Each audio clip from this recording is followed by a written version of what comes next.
दो साथियों को देखते हैं जो एक साथ एक मॉल में चोरी कर रहे होते हैं। बताओ लड़की, एक आलू ने एक टमाटर से क्या बोला? मुझे नहीं पता। कुछ भी नहीं, सब्जियां बात थोड़ी करती है। तुम क्यों हंस रही हो? चुपचाप अब सारा का सारा पैसा इस कार्ड में डाल दो। लेकिन तभी उस मॉल में एक आदमी मस्त हेडफोन पहन के गाने सुनते सुनते अंदर आता है। ओ हीरो, दिखाई नहीं देता क्या यहाँ चोरी हो रही है? ओ हेलो, अबे ये पटाखा कितने का है भैया? मैं कौन से एंगल से तुम्हें दुकान वाला लगता हूँ? एंड तभी आदमी इसके मुंह पे पटाखा फोड़ देता है एंड एक जोर की लात इस आदमी को मारता है, जिससे इसकी गन गिर जाती है एंड ये कॉफी मशीन में जाके लड़ जाता है एंड ये आदमी इसके मुंह पे ही जल्दी कॉफी मशीन को ऑन कर देता है। इसके बाद इसके बाकी के दो साथी भी इसके ऊपर अटैक करते हैं, लेकिन तभी इसका एक साथी जेट आके एक आदमी को पकड़ लेता है एंड तीसरे वाले की ये खुद बैंड बजा देता है एंड इसका नाम स्पाइक होता है एंड ये हमारी एनिमे का मेन कैरेक्टर है। लेकिन तभी अचानक से इनकी स्क्वाड का चौथा मेंबर आ जाता है जो एक बूढ़ी औरत को पकड़ लेता है। ओए जेट, हाँ स्पाइक, तुमने तो कहा था 3 ही लोग हैं। मैं भी एक इंसान हूँ स्पाइक, इंसान से तो गलती होती है। चुप रहो तुम दोनों, अब चुपचाप अपनी गन फेंक दो वरना इस बूढ़ी औरत को मैं मार डालूंगा। चुप है, चोरी करते वक्त कोई टॉयलेट जाता है? जेट तो अपनी गन फेंक देता है लेकिन स्पाइक अपनी गन नहीं फेंकता है, वो इस चोर की तरफ अपनी गन को तान देता है। तुम्हें समझ में नहीं आता क्या? चुपचाप अपनी गन को फेंक दो वरना मैं मार डालूंगा इस बुढ़िया को।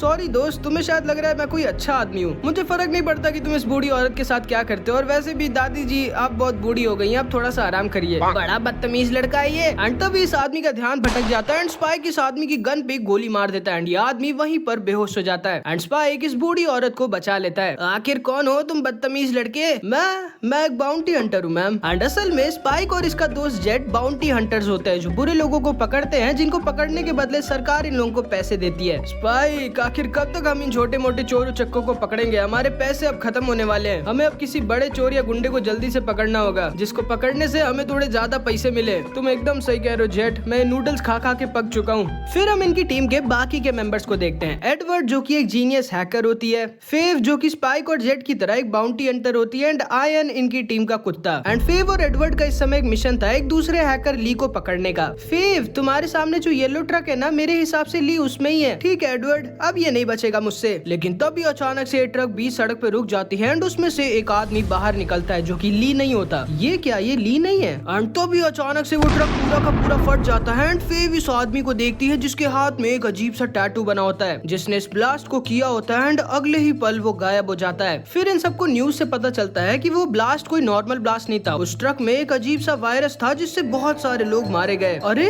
ये तो वही ट्रक है जिसका मैं पीछा कर रही थी। एक मिनट, तुम उस ट्रक के पास थी? हाँ ये वही ट्रक है, ये मेरे सामने ही फटा था। हाँ? तुम लोग मुझसे क्यों डर रहे हो? मेरे ऊपर कोई वायरस नहीं है, मैं तो अपनी शिप के अंदर थी। एंड तभी इन लोगों को पता चलता है कि गवर्नमेंट ने इस आदमी के ऊपर 200 करोड़ की बाउंटी लगा दी होती है। 200 करोड़? अब तो हमें इसे पकड़ना ही होगा। इस आदमी ने ली सैमसंग नाम के एक हैकर के क्रेडिट कार्ड को यूज किया था, इसका मतलब है कि वो दोनों साथ में काम कर रहे हैं। हमने अगर किसी एक को भी पकड़ लिया तो हम दूसरे को आराम से पकड़ सकते हैं। तुम्हें याद है फेव कि वो आदमी कैसा दिखता था? हाँ मुझे उसका चेहरा याद है। लो फेव, तुम उसकी ड्राइंग बनाओ, फिर हम सब समझ जाएंगे कि वो कैसा दिखता था। A few moments later. ये रहा, बिल्कुल ऐसा ही दिखता था वो। ये क्या, इसके चेहरे को पोलियो हुआ है क्या? हाँ, तुम सब के सब भाड़ में जाओ, मैं अकेली जाके उसको पकड़ लूंगी। एंड फिर फेव वहाँ से चली जाती है। ओए स्पाइक, अब तुम कहाँ जा रहे हो? मैं भी इस वायरस के बारे में पता करने चाह रहा हूँ जेट, वैसे भी मैं थक चुका हूँ ये नूडल्स खा खा के। एंड फिर स्पाइक एक ब्लैक मार्केट में जाता है जहाँ पे ऐसे वायरस बेचे और खरीदे जाते हैं, जहाँ पे इसकी मुलाकात रफीम से होती है। हेलो सर, मैंने सुना कि आप एक वायरस खरीदना चाहते हैं, आइए मेरे पीछे। एंड फिर स्पाइक रफीम के पीछे पीछे उसकी दुकान पे जाता है। तो कैसा वायरस चाहिए आपको सर? वो वाला जिससे अभी हाल ही के ट्रक एक्सीडेंट में बहुत सारे लोग मारे गए। एंड रफीम स्पाइक को बस घूरने लगता है। वो तो आपको थोड़ा महंगा पड़ेगा। एंड फिर रफीम स्पाइक को उसकी सीक्रेट दुकान पे लेके जाता है। ये लो मेरे दोस्त। ये क्या? मुझे वास नहीं चाहिए, मुझे वायरस चाहिए। मेरा विश्वास करो दोस्त, ये वही है जो तुम्हें चाहिए। एंड तभी रफीम वहाँ से चला जाता है एंड भीड़ में कहीं पर गायब हो जाता है। इसके बाद सीन शिफ्ट होता है एंड हम ली और हमारी एनिमे के मेन विलन विंसेंट को देखते हैं, जिसने वो वायरस अटैक किया था, जिसको एक पुलिस वाला चेकिंग के लिए रोकता है, लेकिन विंसेंट इसको वहीं पर खत्म कर देता है। उसके बाद ये दोनों एक बैलून फैक्ट्री में जाते हैं एंड विंसेंट इस आदमी को उस वायरस के ढेर सारे कैप्सूल्स देता है। ठीक है, काम हो जाएगा, लेकिन मेरे पैसे? ये लो। ये तो आधे हैं, बाकी तुम्हें पार्टी के बाद मिलेंगे। ठीक है। वैसे विंसेंट, इस पार्टी के बाद क्या होगा? तबाही।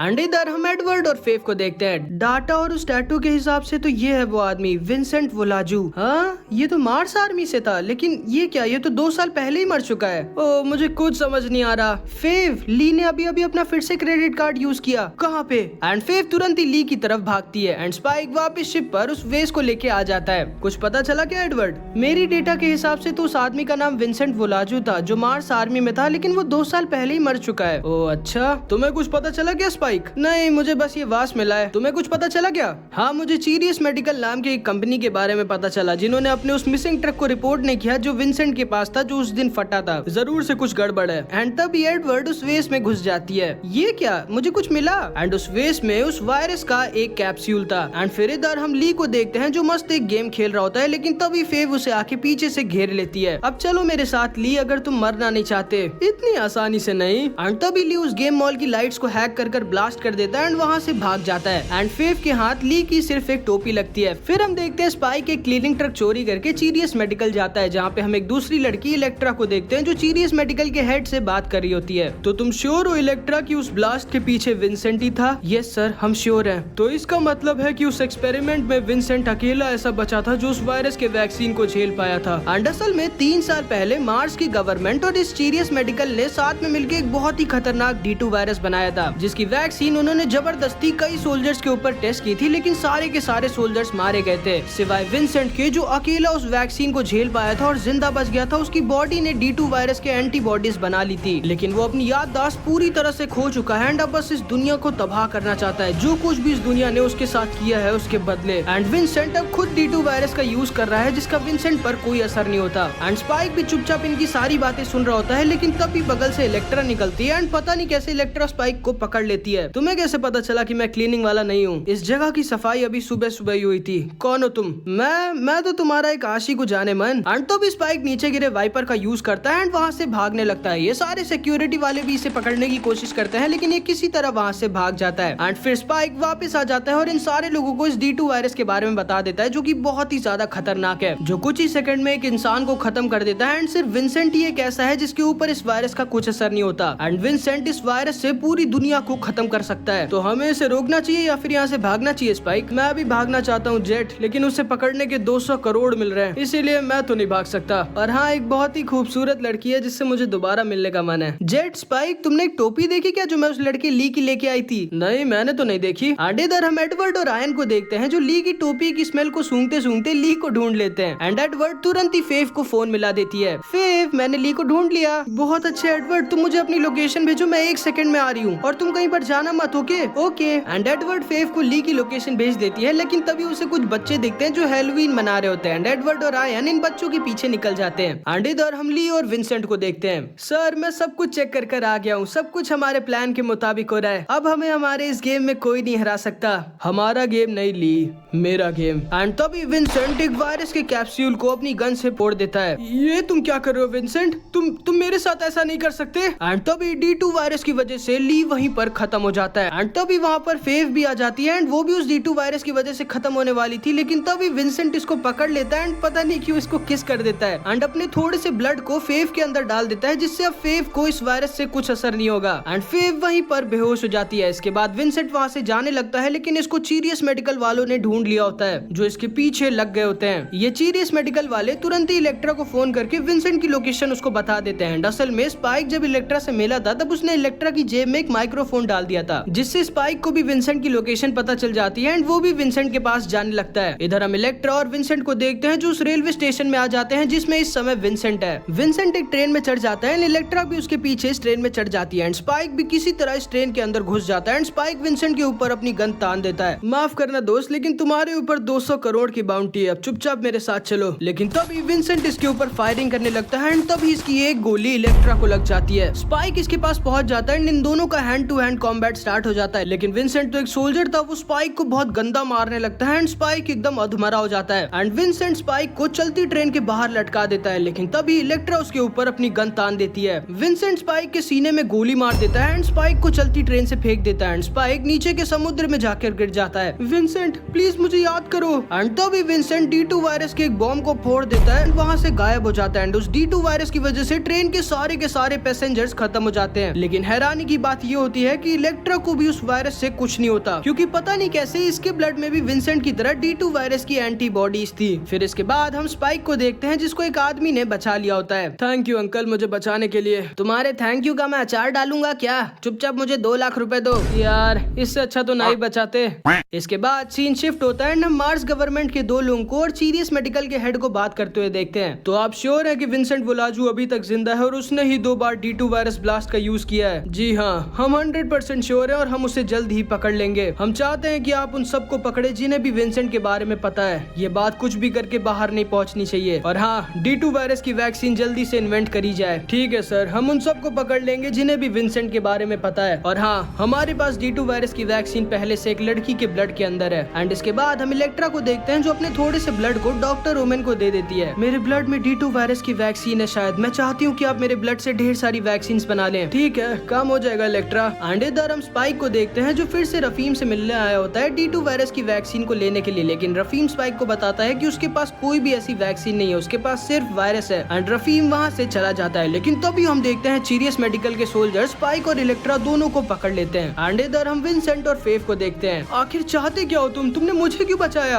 पता नहीं, लेकिन अब तुम भी आज मेरे वायरस से जिंदा बच जाओगी जब पूरी दुनिया आज खत्म हो जाएगी। आखिर क्यों? ऐसा कर क्यों रहे हो तुम? मेरे पास सिर्फ दर्द और दुख है जो इस दुनिया ने मुझे दिया है, और ये खूबसूरत सी तितलियां जो इस D2 वायरस की वजह से मुझे हर वक्त दिखती रहती हैं। तुम पागल हो? हाँ शायद, लेकिन आज ये पागल इस पूरी दुनिया को तबाह कर देगा। एंड तभी वहाँ पर ये बैलून फैक्ट्री वाला आ जाता है। विंसेंट, मैंने तुम्हारा काम कर दिया है। पुलिस मुझे और तुम्हें पागलों की तरह ढूंढ रही है। अब अगर तुम मेरे जल्दी से बाकी के पैसे दे दो। Thank you Mike. एंड तभी विंसेंट इस आदमी के अंदर अपना चाकू घुसेड़ देता है एंड इस आदमी को वहीं पर खत्म कर देता है। टाइम आ चुका है, मैं जा रहा हूँ उस जगह पर जहाँ पर जन्नत और ये दुनिया मिलती है, और अब हम दोनों कल मिलेंगे जब इस पूरी दुनिया में सिर्फ मैं और तुम जिंदा रह जाएंगे। एंड फिर विंसेंट वहाँ से चला जाता है। एंड इधर हम स्पाइक और इलेक्ट्रा को देखते हैं जो एक जेल में बंद होते हैं। तो अपनी खूबसूरती का कुछ राज बताओ मैडम, तुम्हें डर नहीं लग रहा क्या? शायद आज हमारा आखिरी दिन है। देखो, जिसकी किस्मत में जब मौत लिखी होती है तो वो मरता ही है, उसको कोई नहीं रोक सकता, तो फालतू में चिंता क्यों करना।